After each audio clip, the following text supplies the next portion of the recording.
Shalom Bapak Ibu Saudara sekalian yang dikasihi Tuhan, selamat pagi. Bersyukur untuk segala kebaikan Tuhan dalam hidup kita. Saudara, pagi ini mari sebelum kita mengawali atau melanjutkan aktivitas kita datang pada Tuhan untuk membaca merenungkan firman Tuhan, untuk kita boleh dipimpin oleh kebenarannya. Mari kita berdoa. Bapa yang baik, kami bersyukur atas pertolongan dan penyertaan-Mu dalam hidup kami.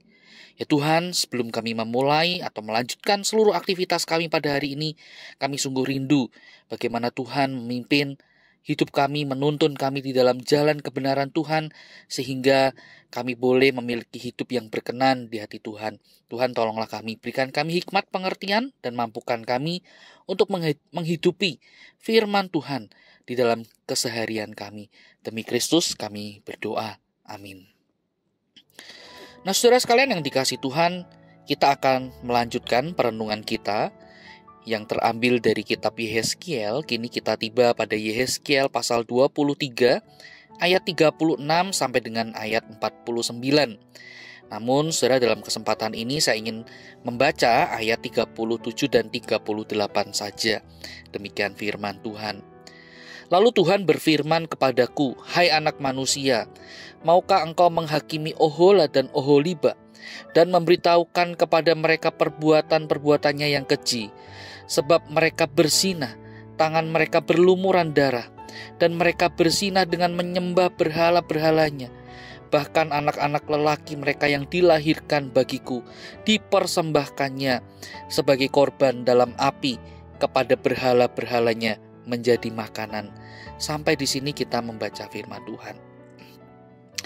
Saudara sekalian yang kasih Tuhan, melalui perumpamaan ini atau bagian firman Tuhan ini, saudara, kita melihat kembali bagaimana Allah mengecam bangsa Israel. Saudara, itu kita bisa lihat Allah mengecam kerajaan selatan, yaitu Yehuda, yang beribu kota di Yerusalem, maupun kerajaan utara atau Israel yang beribu kota di Samaria. Nah, dari bagian ini kita melihat perumpamaan Allah atau perumpamaan yang digunakan Allah. Allah menyebut dirinya sebagai seorang ibu yang memiliki dua orang putri, Ohola, yang pertama Ohola yang melambangkan Samaria, dan Oholiba yang melambangkan Yerusalem. Nah, saudara, meskipun disayang, kedua putri ini ternyata melacurkan dirinya dengan bangsa-bangsa asing dan hidup di dalam perzinahan melalui keterlibatan mereka di dalam penyembahan berhala. Mereka tidak lagi hidup setia pada Tuhan.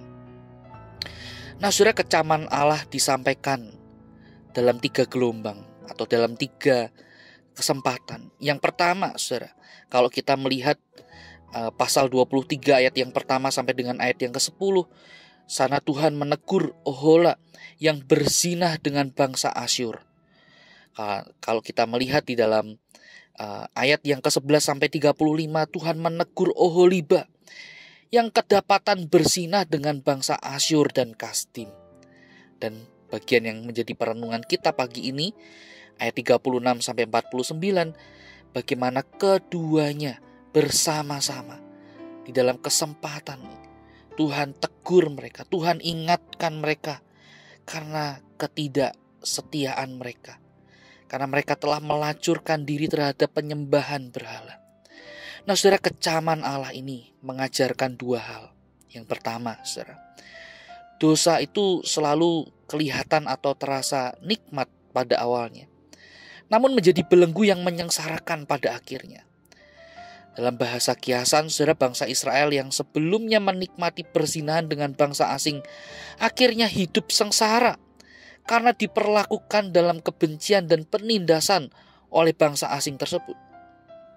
Dan yang kedua, saudara, bagian ini juga mengajarkan kepada kita bagaimana tujuan Allah menghukum umatnya itu sekali lagi bukan untuk menyengsarakan umat, melainkan untuk mendidik dan mengubah dari umat Allah itu sendiri. Seperti ibu yang sedih dan geram saat melihat putrinya melacurkan diri dan berzinah, demikianlah saudara, Allah itu kesal melihat umatnya terus-menerus hidup dalam dosa. Dan ketika Allah menjatuhkan hukuman atau mengizinkan umatnya menderita, saudara, tindakan tersebut adalah tindakan yang lahir dari kasih Allah, dengan satu maksud, dengan satu tujuan, mengoreksi kesalahan umat, sehingga umat berbalik kembali kepada Allah, hidup bagi Allah, mempermuliakan Allah, sehingga dengan demikian berkat-berkat dari Tuhan tercurah atas umat. Oleh karena itu, saudara, mari kita juga merenungkan bagaimana hidup kita. Apakah saudara, engkau dan saya pernah merasakan bagaimana hidup kita tengah dikoreksi oleh Tuhan? Saudara, itu bukanlah sekali lagi untuk menyengsarakan kita, melainkan karena Tuhan sayang kita. Ia mau kita kembali ke dalam jalan terangnya. Kita kembali hidup baginya. Dan tindakan bagaimana Tuhan mengkoreksi, menegur kita melalui berbagai macam cara itu. Saudara, itulah wujud kasih sayang Tuhan yang begitu besar dalam hidup kita. Ia tidak mau kita hancur binasa. Ia mau kita hidup di dalam damai sejahteranya bersama dengan Dia.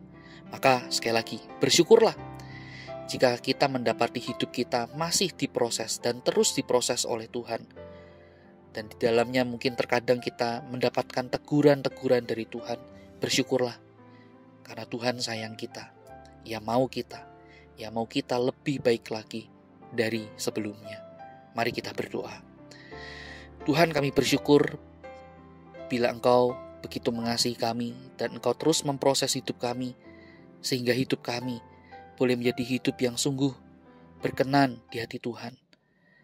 Kami tahu teguran atau koreksi dari Tuhan acap kali tidak menyenangkan, membuat kami hidup di dalam ketidaknyamanan, tetapi kami tahu itulah yang terpenting. Sama seperti obat pahit, tapi kami butuhkan agar kami sembuh. Tuhan, tolong kami, supaya kami juga boleh terus mengingat kasih sayang-Mu dan proses Tuhan dalam hidup kami, sehingga kami menghargai kehidupan yang Tuhan berikan ini dengan baik. Terima kasih Yesus, kami berdoa di dalam nama Tuhan Yesus. Amin. Selamat pagi, Tuhan Yesus memberkati kita.